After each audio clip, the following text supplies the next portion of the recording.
Meu nome é Gustavo Areias de Oliveira Melo, sou estudante do curso de licenciatura plena em matemática da Faculdade de Formação de Professores da cidade de Belo Jardim, a Autarquia Educacional de Belo Jardim. Esse vídeo tem a pretensão de suprir a exigência da disciplina de estágio supervisionado 1 deste curso. Eu preciso informar que este vídeo não tem nenhuma produção, é amador, feito de maneira simples no ambiente doméstico. Em relação ao estágio supervisionado 1, este foi desenvolvido no Colégio Educandário Santa Cruz, no bairro de Casa Forte, cidade do Recife, em razão da pandemia do Covid-19. Desenvolvemos com estudantes do 5º ano do ensino fundamental estudos relativos às 4 operações fundamentais e às unidades de medida, sobretudo ao metro padrão. Em relação às 4 operações fundamentais, tivemos a preocupação de definir as operações de adição, de subtração, de multiplicação e de divisão. Estabelecemos, por exemplo, que na operação de adição e de subtração há sentido de inversão, assim como na multiplicação e na divisão também o há. Quanto à operação de adição, chegamos ao ponto de definir a nomenclatura dos elementos que compõem esta operação, as parcelas e o resultado da adição, que é a soma.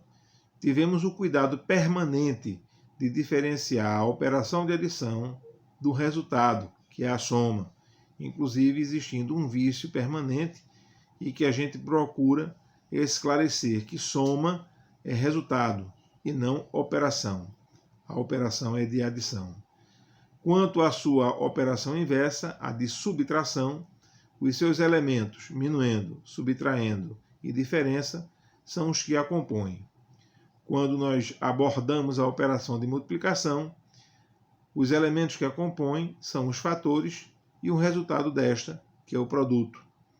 Quando chegamos à operação de divisão, definimos o dividendo, o divisor e o quociente. Fizemos no momento a abordagem em relação ao título resto, quando a divisão não se dá de maneira inteira, caindo, portanto, no conjunto dos números racionais, mas isso a título de curiosidade, não foi o objeto fundamental do nosso estudo.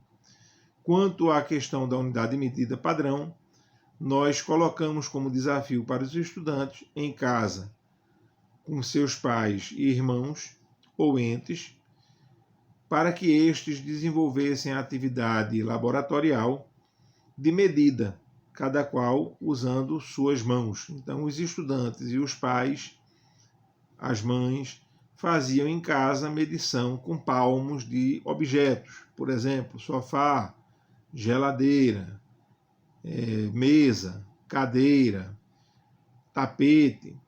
E o resultado obtido foi que havia uma discrepância, um erro, uma divergência da quantidade de palmos, em razão dos palmos terem tamanhos distintos.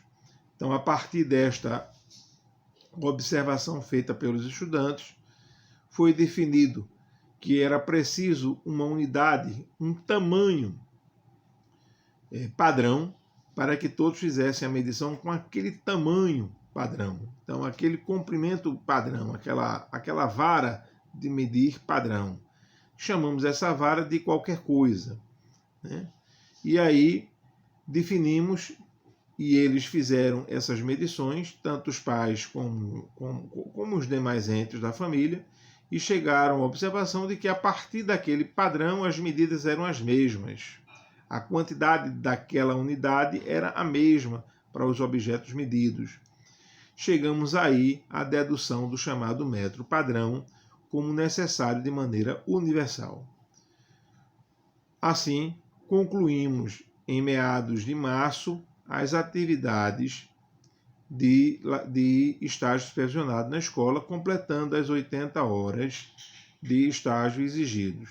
Segue, juntamente com esse vídeo, o relatório e o projeto pedagógico para a implementação dessas atividades por meio de teleconferência. À época não existia a teleconferência, está existindo agora, mas à época existia a disponibilidade de chamadas de vídeo pelo WhatsApp, local inclusive, e-mail inclusive, onde nós discutíamos com os pais e com os estudantes as dúvidas que surgiam.